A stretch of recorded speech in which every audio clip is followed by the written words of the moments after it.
En este video vamos a hablar del ruteo. Lo que vamos a hacer es que vamos a crear un nuevo componente al cual podremos acceder desde un menú el cual vamos a crear. Pero primero hablemos un poco acerca del ruteo. La idea del ruteo es que en nuestra aplicación podemos tener varios componentes y según donde el usuario se encuentre en nuestra página web, vamos a querer mostrar un componente y no otro. Así podemos tener nuestra aplicación dividida en secciones y según la sección donde se encuentra el usuario, pues se le muestra un componente o varios. Para ir de una sección a otra, lo que se hace es modificar la URL del navegador del usuario. Angular nos permite hacer estas modificaciones a la URL de una manera sencilla y directa. Lo bueno de esto es que Angular también se encarga de mantener funcionando elementos de navegación estándar, como es el botón back o de retroceder. Así, si tu usuario va de una sección X a una sección Z en tu página, este puede presionar el botón back del navegador para regresar a la sección X desde la sección Z. Esto lo veremos un poco más adelante. Lo que hacemos con el ruteo es configurar qué componente queremos que se muestre en determinada URL. Esta configuración se debe hacer en el módulo. Sin embargo, por un tema de organización, es normal tener la configuración de las rutas en un módulo aparte. Recuerda que en el pasado dijimos que una aplicación de Angular puede tener varios módulos y que la manera de reutilizar la funcionalidad de un módulo es importándolo en el módulo que le va a dar uso. Como este proyecto lo hicimos con el Angular CLI y dijimos que queremos utilizar ruteo, entonces se ha creado un módulo en el archivo approuting.module.ts. Vamos a ver esto. Si abrimos este archivo, veremos que efectivamente tenemos una clase decorada con el decorador ngModule, de modo que este es un módulo. Podemos ver que tenemos una variable llamada routes aquí arriba, donde definimos las reglas de ruteo de este módulo. La idea es que aquí decimos que según la URL que se encuentra en el navegador, pues queremos mostrar tal o cual componente. Ahora mismo no hay reglas de ruteo, porque siempre nos hemos manejado con el contenido del componente app, que si recuerdas, si venimos al app component, appcomponent.html, lo que hicimos es colocar, hardcodear aquí el app to do list, que es el componente que tiene el listado de tareas de nuestra aplicación. Entonces lo que vamos a hacer es que vamos a crear nuestra primera regla de ruteo. Para eso yo lo que voy a hacer es que voy a venir acá, voy a colocar un objeto acá, voy a colocar la propiedad path y vamos a colocar un string vacío acá, básicamente para decir que cuando en el segmento de la URL luego de nuestro dominio no haya nada, efectivamente queremos mostrar el siguiente componente. ¿Cuál? Pues vamos a decir component y vamos a colocar aquí el to-do list component. Y ya con eso se va a mostrar el to-do list component cuando estemos en la base de nuestra URL. Es decir, si venimos a Google Chrome podemos ver esto. Si este es nuestro dominio, pues podemos ver que luego de nuestro dominio no hay más nada. Así que el segmento de URL es el string vacío. Y por tanto, queremos que cuando el usuario esté aquí, se nos muestre el to-do list component.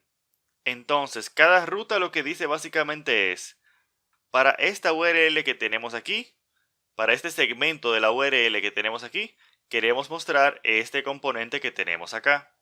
La pregunta es, ¿dónde se va a mostrar el componente? Pues en donde se encuentre la directiva router outlet.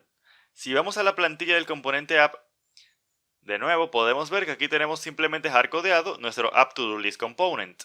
Pero eso no nos permite tener flexibilidad de mostrar distintos componentes según la ruta de la URL donde se encuentra el usuario. Para eso vamos a borrar esto y vamos a decir aquí router outlet, que es una directiva especial en donde se va a mostrar el componente que se determine que se debe mostrar según las reglas de ruteo que aplique a la URL en la cual se encuentra el usuario. Entonces vamos a salvar esto y vamos a regresar a la aplicación y vamos a ver que no ha cambiado nada, porque realmente lo que estamos haciendo es que cuando el usuario se encuentra acá, estamos mostrando el to-do list component. Y eso está muy bien. Ahora, lo que vamos a hacer es que vamos a crear un menú, el cual le va a permitir al usuario navegar a otra sección de nuestra aplicación. Este menú se va a encontrar en su propio componente, de modo que crearemos un componente utilizando el Angular CLI.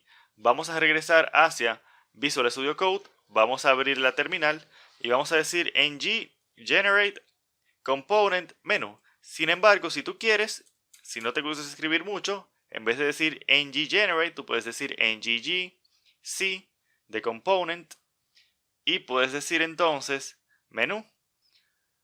Entonces puedes presionar Enter y esto va a ser equivalente a ngGenerate Component menú, como hemos visto en otros videos de este mismo módulo.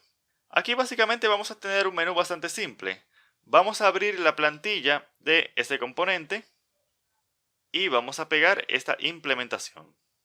Si te fijas, en este HTML tenemos un navbar de Bootstrap que se va a anclar en la parte superior de la pantalla.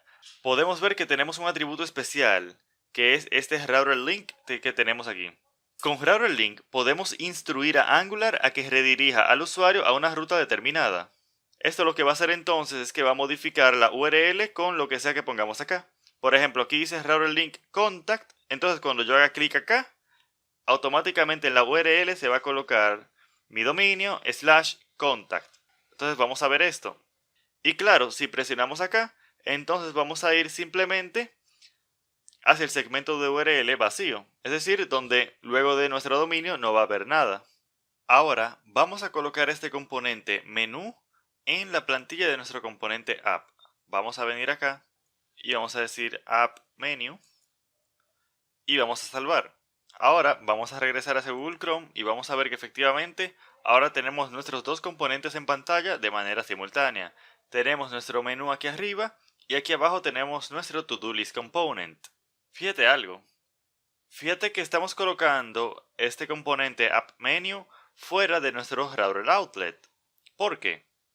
Pues porque queremos que el menú sea un componente que se visualice en todas las secciones de nuestra aplicación. Así podemos hacer uso del menú sin importar dónde nos encontremos. Recordamos que cuando vayamos de una URL a otra, es el contenido de router outlet el que va a variar según el componente que hayamos definido en nuestras reglas de ruteo en el archivo approuting.module.ts. Lo que esté fuera del router outlet se queda igual sin importar la ruta de la URL. Ahora lo que tenemos que hacer es que si regresamos a ese Google Chrome, vamos a ver que aquí tenemos contacto y si le hacemos clic vemos que no va a pasar nada. Si presionamos F12, como siempre debemos hacer cada vez que notemos que algo no funciona bien, veremos que tenemos un error acá, que nos dice que no puede matchear, que no puede emparejar el segmento de la URL contacto, que es hacia donde se nos está tratando de redirigir, y no puede hacer un macheo o un emparejamiento porque no hemos definido una regla de ruteo para este segmento de la URL. Entonces, eso es lo que vamos a hacer. Vamos a regresar hacia Visual Studio Code y vamos a crear nuestro nuevo componente ngGenerate Component Contact. Es decir, que vamos a crear el componente contacto, el cual nos va a servir como ejemplo para las reglas de ruteo. Ahora lo que vamos a hacer es que vamos a regresar hacia nuestro approutingmodule.ts y lo que vamos a hacer es que vamos a definir en nuestra variable routes otras reglas de ruteo. Fíjate que las reglas de ruteo entonces son un objeto que tiene un conjunto de propiedades como path y component. Entonces esta es una regla de ruteo y esta va a ser otra regla de ruteo. Como te decía, esta regla de ruteo le va a aplicar hacia el segmento de URL contact. Entonces vamos a colocar aquí contact. Entonces estamos diciendo que cuando en la URL se encuentra el segmento de URL contact, queremos mostrar el componente contacto. Entonces yo voy a colocar aquí contact component. Y lo que nos falta es traer o importar la definición del contact component. Y aquí la tenemos. Ya con esto hemos definido nuestra nueva regla de ruteo. Y si regresamos hacia nuestra aplicación, vamos a ver que ahora cuando le demos a contacto, vamos a ser redirigidos hacia la URL /contact y aquí se nos va a mostrar el componente contacto. Si volvemos a hacer clic en Home, vamos a ver que ahora se va a eliminar el segmento de URL contacto de la URL y ahora estamos en nuestro To-Do List Component nuevamente. También podemos ver que el botón de retroceder funciona. Ya con esto podemos decir que tenemos nuestra aplicación lista. Ahora lo que vamos a hacer es que vamos a publicar nuestra aplicación en Azure.